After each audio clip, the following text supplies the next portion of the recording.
안녕하세요. 석전한의원TV 허리의사 심상집입니다. 이번 시간에는 골반의 높낮이와 비틀림이 허리 통증을 유발한다는 주장에 대해서 말씀드리겠습니다.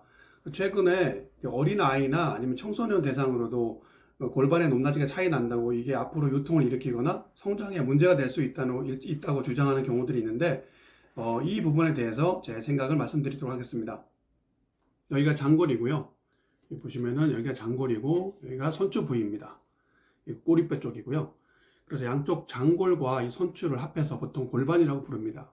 그리고 골반의 높낮이를 볼 때는 엎드린 자세에서 이 장골의 높이를 보고 골반이 틀어졌다, 높낮이가 다르다, 이렇게들 얘기를 합니다.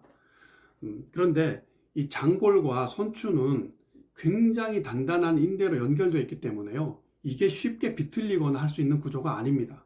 그런데 그러면 어떻게 이 장골의 높낮이가 이렇게 차이가 날 수 있을까?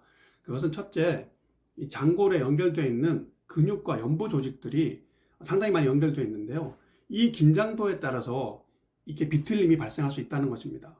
그래서 보통 장골이 골반이 높낮이가 조금 차이 나거나 비틀려 있다고 보여질 때 실제로 이 양쪽 근육의 긴장도를 낮춰주게 되면 그 자리에서 바로 이렇게 잡히는 경우들이 굉장히 흔하게 볼 수 있습니다. 그런데 그렇게 해서 똑바로 맞춰 놓은 것도 일어나서 또 일상생활을 좀 하다 보면 금방 또 금세 비틀어진 상태로 돌아가게 됩니다.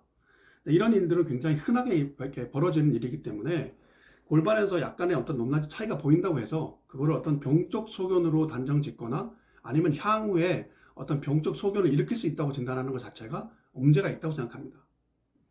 간혹 심한 허리 통증과 함께 아주 심각한 골반의 불균형을 보일 때가 있는데요. 그때도 그 골반의 높낮이가 차이가 나서 허리 통증이 생겼다고 생각한다면은 이게 굉장히 큰 오류를 범하는 것입니다.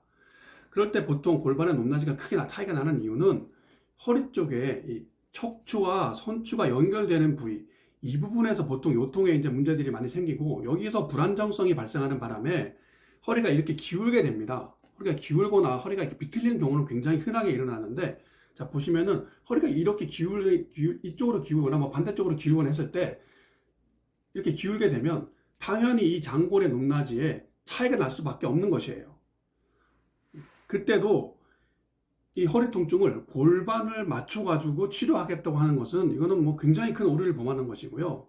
지금 사진에서 저희가 보시는 것처럼 허리가 한쪽으로 크게 기울어가지고 골반 높낮이가 굉장히 차이 나고 허리 통증이 이제 심한 허리 통증을 유발해서 일상생활을 할 수 없는 그런 분인데 원인을 찾아서 이걸 해결함으로써 허리가 바로 돌아오고 골반 높낮이도 자연히 맞아졌던 어떤 그런 사례입니다.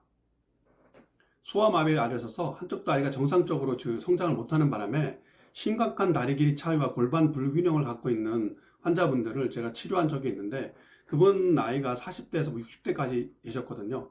그런데 재밌는 것은 그분들이 그 요통이 발생하기 전까지 한 번도 심각한 허리 통증을 경험한 적이 없다는 것입니다. 이렇게 보면은 다리 길이 차이라든가 골반의 불균형 자체가 허리 통증을 유발하는 것이 아니라 허리 통증은 허리 근막에서 문제를 일으키는 것이고요. 그 통증을 일으키는 근막 자체를 해결하게 되면 어떤 이런 구조의 문제와 상관없이 다시 건강하게 잘 지낼 수 있다는 어떤 그런 반증이 되지 않을까 싶어요. 골반의 불균형이나 다리 길이 차이는 허리 통증의 직접적인 원인이 될 수 없고요. 허리 통증은 허리 근막 손상에서 그 분명한 원인이 있고 그 근막 손상을 치료함으로써 확실하게 해결할 수 있는 것입니다.